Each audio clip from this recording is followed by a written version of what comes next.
Hi and good morning again. Okay, so we're going to talk about MMOCashOut and in particular the payment plan for just one aspect of it. Now, I'll go through the basis of it, but you need to understand that this is just a small part of it and there are larger bits and pieces that will be bolted onto MMOCashOut. And this will enable you to earn, I say largely anything that you want to earn.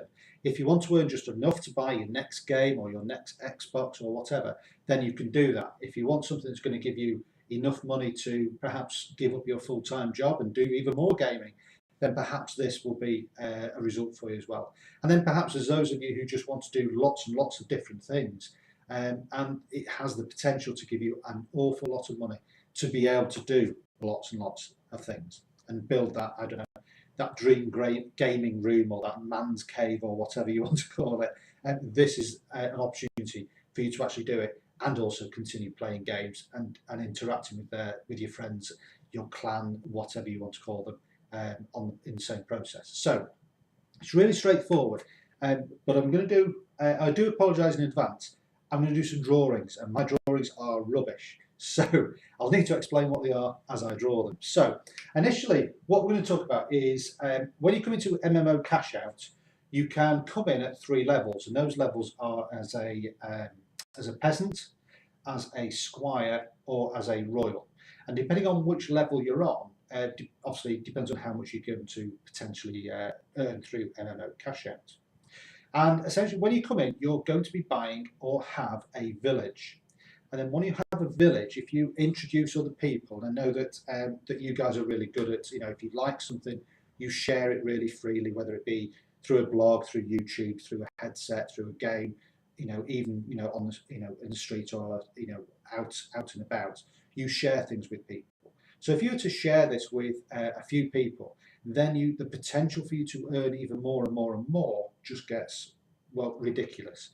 But rather than me prattle on, what I'll do is I'll start drawing and I'll explain the process as we go through. So you start off initially, as I said, no matter whether you're coming in as a peasant, a royal or a squire, you're going to come in and you are going to have a village. So this is you in your village. Now your village enables you to tax a certain area.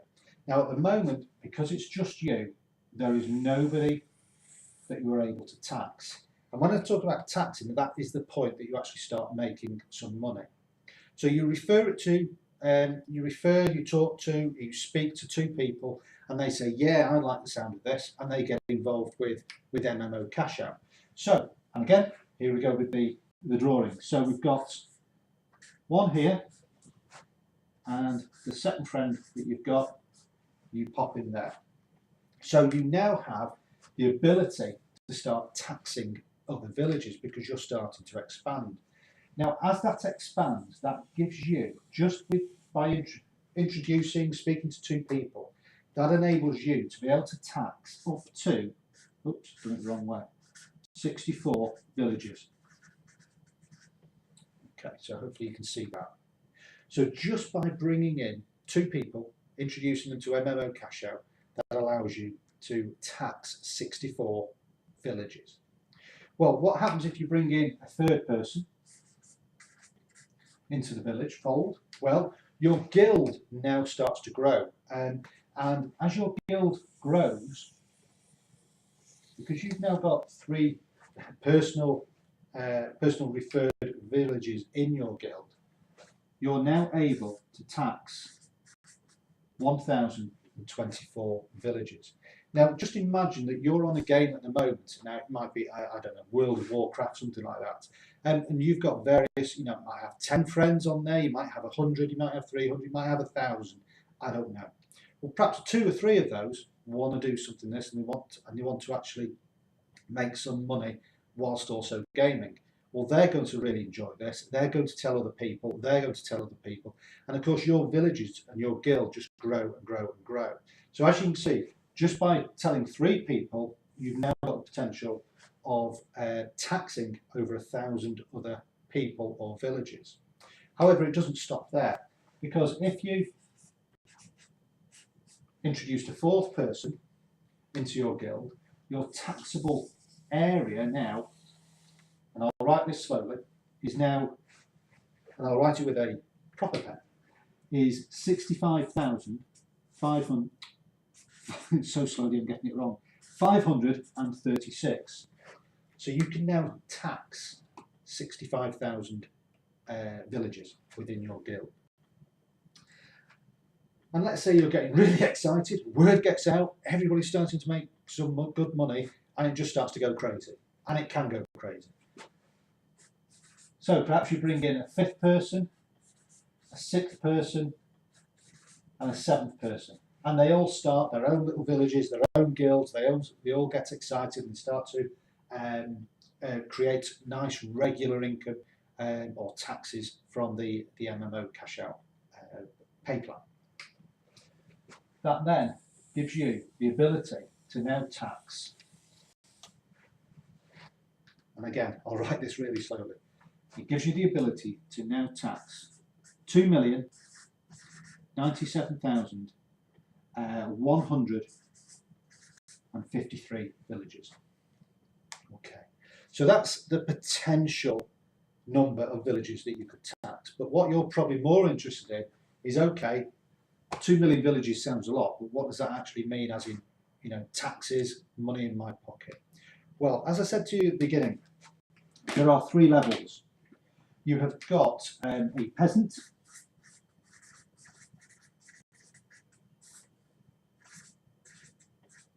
that allows you to tax every single village at a 25 cents each per village. You have then got a squire, which allows you to tax every single village at 35 cents each. And then you have a royal, which allows you to tax every single village at 40 cents each. Okay. So if you are a peasant, you can tax everything at 25 cents. If you're a squire, you can tax everything at 35 cents. And if you're a royal, you could tax everything at 40 cents. So I know you're mad there with calculators trying to work this out. I'll work this all out for you. So here we go. If you're a peasant, okay, then just at this stage here, with 64 villages to tax, you're going to create an income, or a taxable income, sorry, of $16. Okay. If you're a peasant, the same 64 would create you an income of $22, and again, same 64 here would create an income of $25. Now that's every single month. So it could be that the next game is going to cost you, I don't know, say $70, or in 3 months as a royal, you could buy it for free. Yeah? Okay, if you're a peasant and you had 3 people that you'd brought into the business, then all of a sudden you've now got the ability to tax 1,024 people. So what does that look like? Well, that looks like this. It looks like $256 per month as a peasant. It looks like $358 a month if you're a squire, and it also looks like $409 a month if you're a royal. Okay, so happy with all that? That all works quite well. So let's get to the meat and potatoes, which is the 65,000 different villages within your guild that you can then start to tax. Okay, deep breath. So, and I'm just getting on my knees here, so I do apologise. So if you're a peasant, that would work out at $16,000 per month, you know, with a bit of change. If you're a squire, that would work out at $22,000 and a bit of change per month. And if you're a royal, that would work out at $26,000 per month. Now, all of a sudden, you're able to get your game tree, you're able to get that fancy telly, computer screen, sorry. You'll be able to buy all the top of the range games, the biggest system you could get. You could absolutely own anything as far as the gaming world is concerned.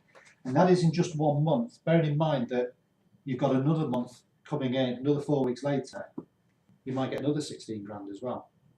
And that's just as a peasant.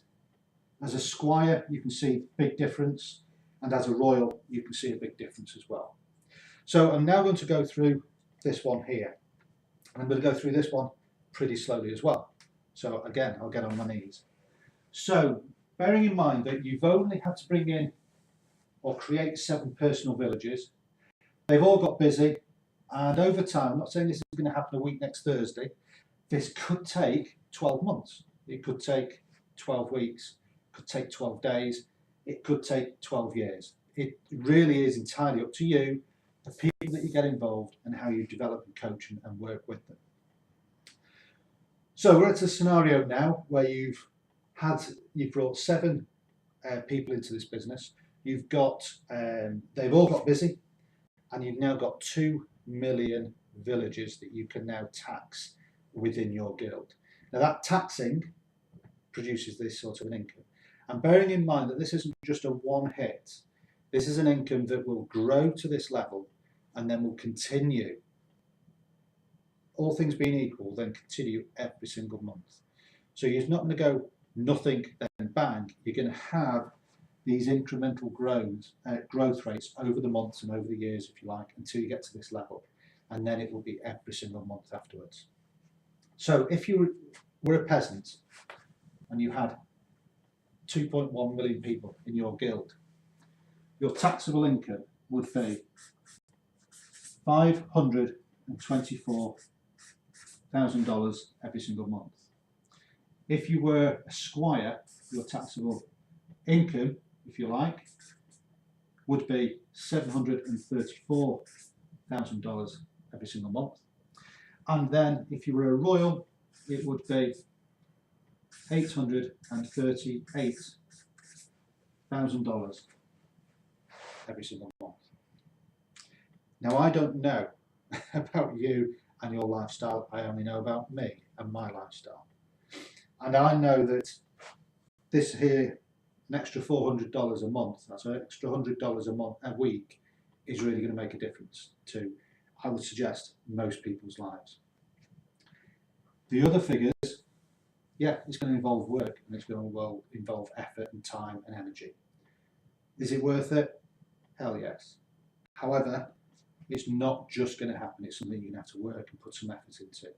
But I know that I'm speaking to guys at the moment who have got, and gals, who have got huge subscriptions to their YouTube channel, to their blogs, to their games. You know, they've got clans of 300-400 people involved in games. They've got clans of thousands of people involved in games. So these figures here are realistic and probably are more attainable in this environment, which is the gaming industry, than probably in any other industry out there at the moment today. So hopefully that has given you a bit of an explanation on how the villages create a guild and how the guild allows you to then create a taxable income, if you like, from those villages and those from within your guild. Okay, if you have any more questions, my contact details will be attached to the bottom of this video, or just simply get in touch with the person who directed you to this video, and hopefully then they'll be able to answer any questions that you might have. Take care now, and have a look to see where you want to put your village. Take care. Bye-bye.